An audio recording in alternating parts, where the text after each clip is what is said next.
Hey, look, your mama's so nasty. I called her for phone sex, now I got a fucking ear infection. Well, damn. How long you been sitting on that one? Oh yeah, you like that? I got a shit ton more of those bad boys lined up.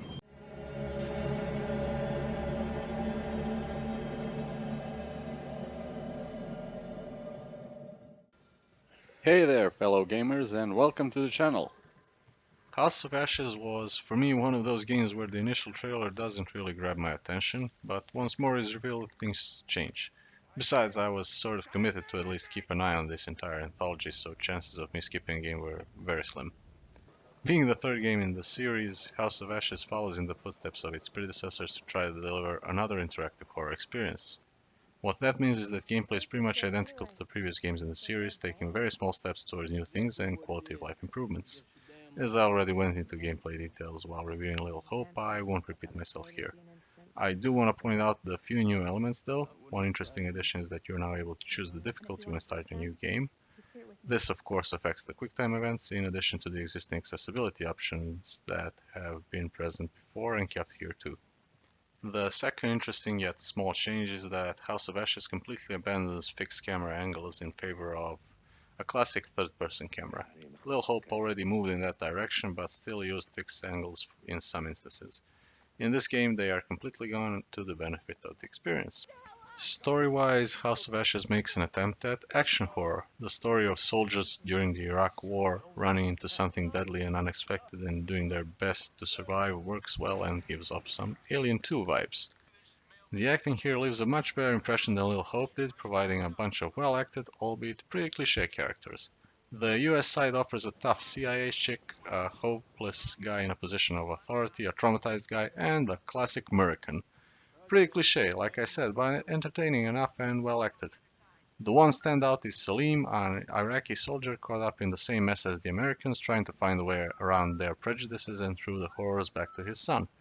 The most important thing is that all of the characters have the potential to grow beyond their initial selves. That's where you as the player come in, and that's what makes them more than just cliché cardboard cutouts. The music works well too, as it did in previous games, although, like in Little Hope, House of Ashes settles for using the same track every time the big bad shows up to threaten the protagonists. The visuals are a bit of a mixed bag this time around. The characters still look great, as they did in the previous games, but coming into this one straight out of Little Hope, I did find it strange seeing the faces of three characters from that game reused here for completely different side characters, but I got used to it after a while. The problem with the visuals are the environments. I'm not sure if it's the engine showing its age or if the devs were simply in a rush to get the game out and couldn't optimize some things as much as they wanted, but it shows. It's more noticeable in the early parts of the game that happen above ground in the daylight and much less later, when things move to caves and underground ruins. The small outdoor area and the interior of the huts you visit at the beginning look especially bad. Some of the lighting and particle effects also look a bit off. One example are torches. The torch flame looks much worse than it did on torches in Little Hope, which convinces me that there were some time constraints that prevented better optimization. I will say that the PC version offers a DirectX 11 and DirectX 12 build, so you can choose which one you want to run when you start the game. Unfortunately, while the differences aren't that big, after playing both I actually have to recommend going with the DirectX 11 version, as the one where the environmental lighting looks better and the character faces less flat. Being relatively new, House of Ashes unfortunately comes with a few more technical problems than its predecessor. Most of them are not game-breaking but can be annoying and ruin some part of the experience. One big visual bug that happens in a single area where you have to walk through a lake of blood completely ruins the segment by causing the blood to flicker. This happens in both DirectX 11 and 12 versions of the game. Other issues may involve the camera not resetting when you back out of investigating an item, which basically means you have to reload the checkpoint to continue playing normally, as well as some parts of the environment loading a bit late.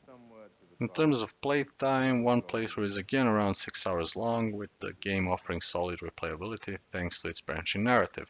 I played through it twice from start to finish and loaded up the final chapter a couple more times to see a few more different ending variations.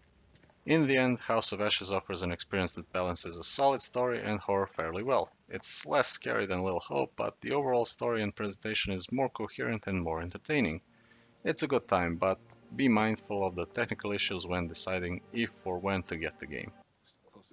If you found this helpful, leave a like. If you didn't, well, leave the other thing. If you have some time, leave your thoughts in the comments, and I'll see you around.